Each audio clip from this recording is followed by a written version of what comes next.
Nitaulizwa siku ile ulikuwa naibu wa rais, tuonyeshe ni mradi gani ulivutia ukishirikiana na viongozi wetu hapa ukatuletea watu ya Machakos Town, watu wa Machakos. Na mimi nitajibu kwa sababu you can already, even from my talk, umesikia nimeongea karibu dakika 30. Wewe umeona nikiongea mambo ya watu wengine? Sinaongea mambo ya serikali, na ile miradi ya serikali inafanyika hapa sasa hivi. So me, I'm very clear on what I need to do. Kila mtu atajibu siku ya campaign. Hiyo ndio itakuwa siku ya kunyoroshana kisiasa, sio saa hii. So hata hao watu ya upinzani wako na mambo mingi, watulize boli, wangoje, bado wakati haujafika. Wakati ikifika kila mtu ataeleza mambo yake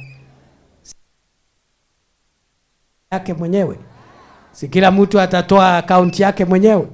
So we are very clear, and I want to say we will work very hard for the people of Machakos, the people of Kenya, all the 47 counties. We will account for our time in office. Nimewaambia ile mambo ambayo imeshafanyika, ile bado ambayo haijafanyika msijali, itafanyika kwa sababu we have still 2.5 years to complete our agenda.